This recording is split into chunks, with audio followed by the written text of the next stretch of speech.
Kwan was well aware of the pressure she would face when she decided not to turn professional. But as Leslie Visser reminds us, it is very difficult for an athlete to stay on top. It's a challenge to try to stay on top, to try to be number one. I love trying to get better, working really hard. And you have to remember there's only one goal. As long as you're corralling yourself up the ladder, you think of going from fourth to third, third to second, second to first. You never think of losing a place. Now, she's the champion, and there's only one place to go, and that's down. Michelle Kwan's challenge now is trying to stay on top. The pressure of holding on to perfection for 3 more years is immense, but Michelle has a master plan for keeping physically and mentally sharp. I think if you plan your schedule wisely and not overwork yourself and know your limitations, then you'll be fine. 2 years will go by like that. But if you constantly on the go doing competitions, exhibitions, pro-am competitions, then you're gonna drain out. You're gonna be tired, and you probably won't make it to 2002. Michelle is keeping fresh outside the competitions by enjoying the spotlight. From cameos and public appearances to starring in her own special, Michelle enjoys meeting celebrities as much as being one. All I did was wear my skates to school. But 3 weeks before a competition, the diversions cease. No media, no appearances, just practice. It's the focus necessary to stay on top, ahead of the new young challengers with their own Olympic dreams. Every year is harder for her. She now has to defend her world title. I rather suspect we'll have more Tara Lipinskis coming up at a young age, doing some triple combinations. And as Michelle matures and gets older, it gets more difficult. And the stakes are higher. You have no control over the up-and-comers. All you can do is work on yourself and your skating. If the skater in front of me lands a quadruple toe, triple axel, I mean, if I can't do that, it doesn't motivate me. I can't do that. So the thing I do is just get into myself and what I can do better. How much better can she get? Michelle has yet to lose since Nagano, but can she sustain this level until 2002? And what if gold eludes her again? It's a sport where you have literally 6 minutes to go out and prove you're the best. And 1 split second can determine whether you win the gold or the silver or whatever. It's really an intense pressure. I can train really hard for the next 3 years and be on top of the game and do everything perfect, and then I might not win. You know, there's no guarantees in life, and I understand that, and I know that going ahead. Now she's got to mount a comeback to win the gold medal here in Helsinki. The final group skates after this message and a word from our ABC stations. So the two-time world champion who has had to motivate herself over the past year with no chief rival to push her, now finds herself in a position where she's got to motivate herself to win a silver, not a gold. 4th after the short program. Well, Michelle was pretty emotional after the short program, and her dad told her, you know, she can't be perfect all the time. But Michelle knows what she needs to do now.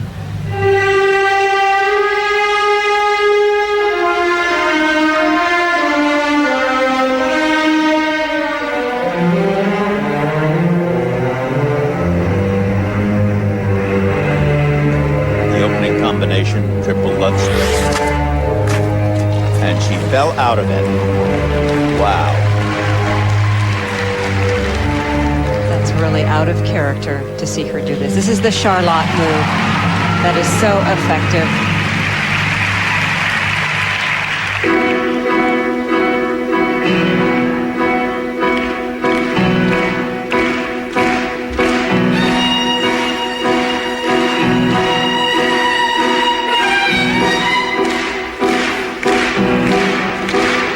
up is her triple combination. But the first one is a triple volley, not a triple toe loop. See the inside edge? And she did a triple-double combination.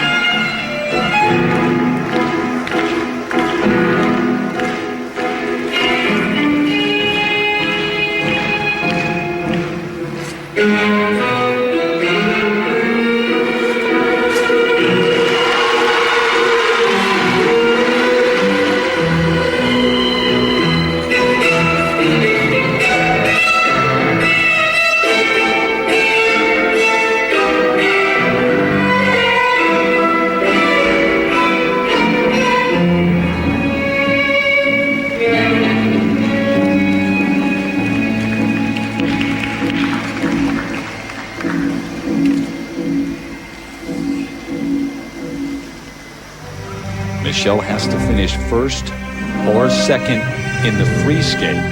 So her effort has to be better than Butirskaya or Molinina in order to capture the silver medal. She really uses this music so well. Nice triple flip.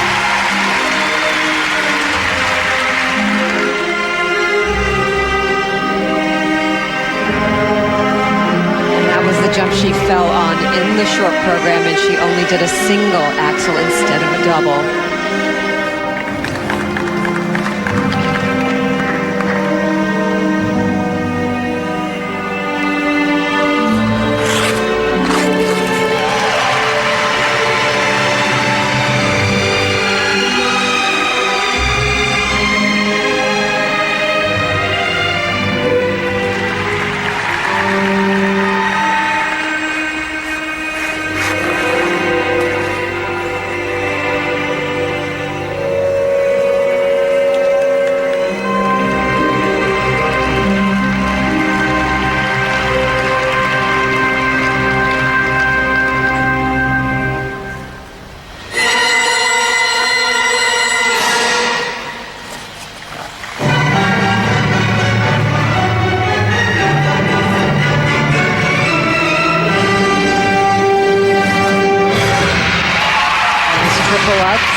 A complete hold.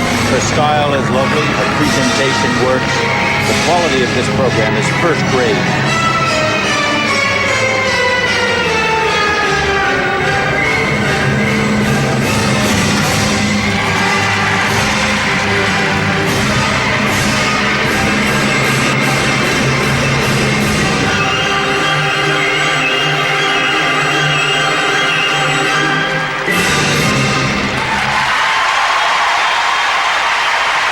I must say, my heart goes out to her. I'm very surprised at her. This is so out of character to see this happen to Michelle Kwan. Well, everybody makes mistakes once in a while. It's perfectly okay. I think the really difficult problem that she had to deal with was the fact that after the short program, with only one mandatory deduction, one fall, the judges marked her down not to second place, but to fourth place. It was supposed to be a showcase for the finest artist in the world, Michelle Kwan, to defend her title. But it has turned out to be Maria Butirskaya's event. The six-time Russian national champion realizing she's got the gold medal.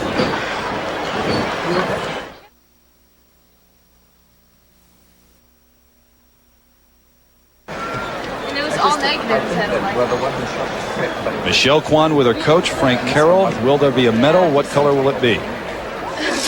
Now, look at this combination of two triple jumps, which turned out to be one triple right here, triple toe loop, and a double right there.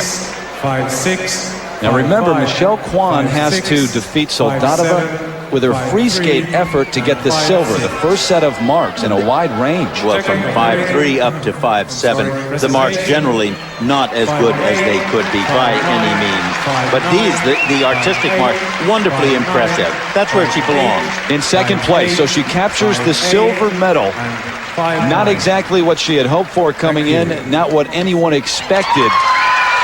But the second half of that free skate to fight back and overtake Soldatova, you've got to give her credit for that. Hard to imagine how satisfying this win is for Maria Butyrskaya. Michelle Kwan, the unexpected silver. Yulia Soldatova, only 17 years of age, the bronze.